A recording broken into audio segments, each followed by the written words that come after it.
Adventures California Sea Lion Show. My name is Peyton, and I have the pleasure of being your host today. Up on the stage, we have our lovely trainer, Kerrigan, and McCoy, the California Sea Lion. Uh-oh. It looks like something's going on up there. What seems to be the problem, Kerrigan? A mistake? What mistake did I make? Not a sea lion? Well, I guess I could see where there'd be a little bit of confusion there. Sea lions are not native to the coast of Mississippi. They are most commonly found along the coastlines of California and can range from as far north as Canada to as far south as Mexico. Sea lions stray for multiple different reasons, such as food shortages, separation from their mothers, and yes, McCoy, even injuries like hurt or broken flippers. In most cases, sea lions are rescued, rehabilitated, and released back out into their natural habitat. But when that is not possible, like in McCoy's case here, they are adopted out to facilities like ours where they find their forever homes. Well, now back to the real matter at hand. Why don't you tell us what you think you are, McCoy? Oh, it looks like we're getting out some props, everyone. This is one of my favorites.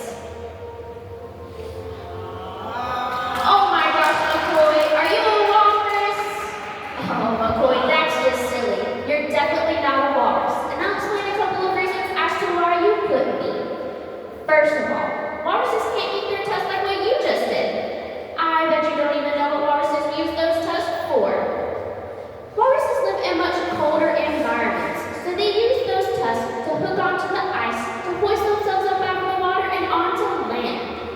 You, however, live in much warmer regions, so you have no need for tusks.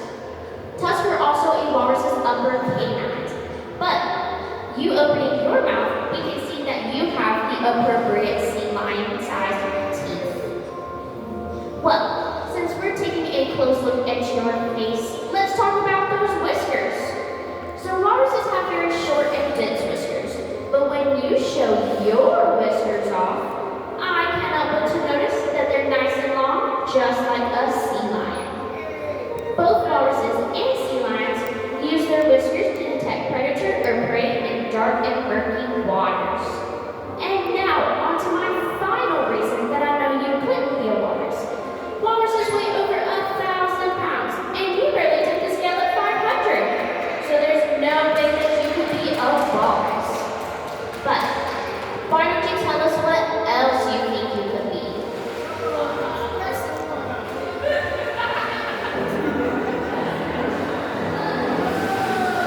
Oh my gosh, everyone, it looks like we have a brown fuzzy shark in the pool. That's super silly, McCoy. You're definitely a shark.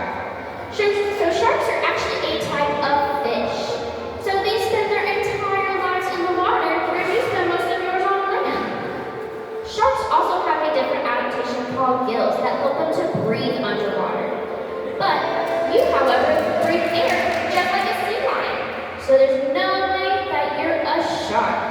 But why don't you tell us what else you think you could possibly be?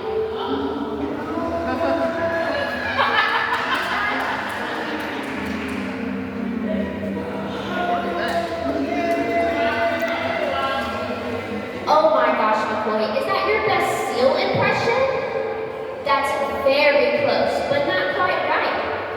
So, seals actually lack something called a rotating hip bone, which means that their rear flippers stick out behind them at all times, meaning that they move like big fuzzy inchworms on land.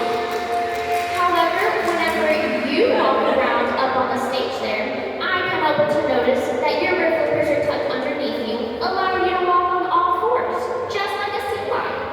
So, you are definitely not a seal.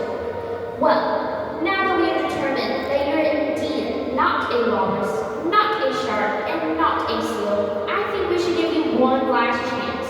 So why don't you take a few moments to really think things over?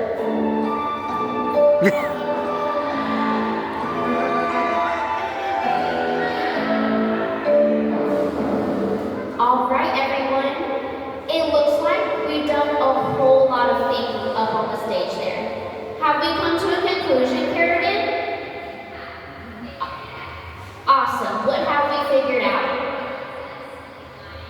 Sea lion.